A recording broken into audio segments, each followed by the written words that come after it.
Why did God allow sin?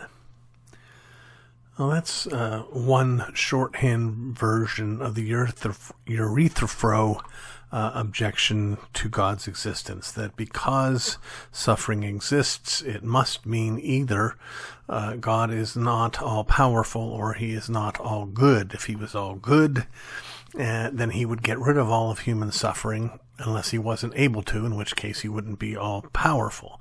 If he was all-powerful but didn't get rid of it, it must mean he didn't want to, which means he's not all good. It's a very common argument, and the simplest answer is this, that the assumption that a good God would want a universe where there was no evil is false. Now, sometimes this question is not asked in a dry academic kind of way, but it's asked in a context of agony and pain, where people have suffered a particular hardship and they're looking to this God and asking, "What? Help me understand. I can't understand why you would allow this. If you loved me, if you were good, you wouldn't have allowed this to happen or allowed that to happen." Well, God does love the world, the Bible tells us, and God does allow evil and suffering. And in fact, God brings to pass evil and suffering. In Isaiah chapter 45, we read God reminding the Babylonian king that it was God himself who raised him up, who went before him, who destroyed his enemies. Now you may think, hey, that's a good thing. Well, unless you're the enemies. God, in fact, boasts that he creates darkness and light. He raises up men like Pharaoh. It even says that God prepares vessels of destruction. Well, why? Well, the simple answer, the ultimate answer to every single why question. There may be an immeasurable number of proximate answers, but the ultimate answer is always for God's glory.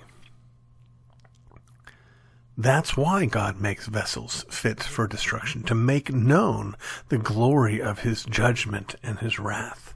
That's why God raised up Pharaoh, the enslaver of his own people, so that he could make known the glory of his power in bringing him down. That's why God propped up Nebuchadnezzar, who not only went and broke down the walls and destroyed his enemies, but took Judah captive.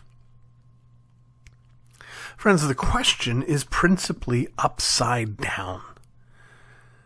If we're trying to understand reality with ourselves at the center of it, we're going to fail each and every time. We are not the center of the story. Important to the story? Absolutely. Loved by the one who is the center of the story? Absolutely. But we are not the center of the story. The universe does not exist for the purpose, ultimately, of our well-being. But it exists for the purpose of God's glory. And God is glorified